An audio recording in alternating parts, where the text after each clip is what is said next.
Бірін-бірі үйретеді мақсатымен жұмыс жасап отырған біз жетекші мектеп Әлихан Бөкейхан атындағы 76-шы мектеп лицей, серіктес мектеп 89-шы мектеп лицейі. Жетекші мектептің қызметі мұғалімді дайындау емес, дайын білімді тереңдетуге және жетілдіруге бағытталады.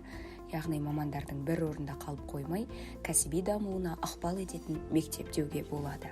Біздің басты рөліміз серіктес мектептерге қолдау көрсету. Жетекші мектептің басты ұстанатын қағидалары білім саласындағы қандай болмасын жаңалықтар мен өзгерістерге ашық болуы.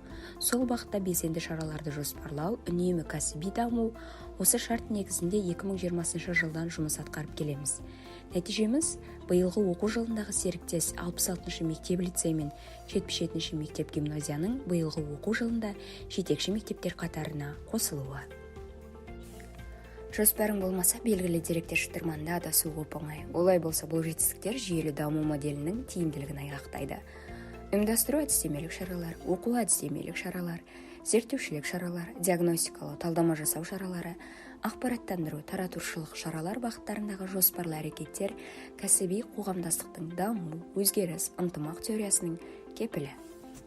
Жетекші мектептер ұйытқы болатын қоғамдық ыстықтардың маңызы да міндеті де зор. Оқытудың инновациялық үдерістерін өзі ғана меңгерумен шектелмей, тәжірибе алмасу, ортақ шешімге келу, өзгелерге үйрету тиімді тәжірибе екенін жетекші мектеп ретінде көз жеткізіп келеміз.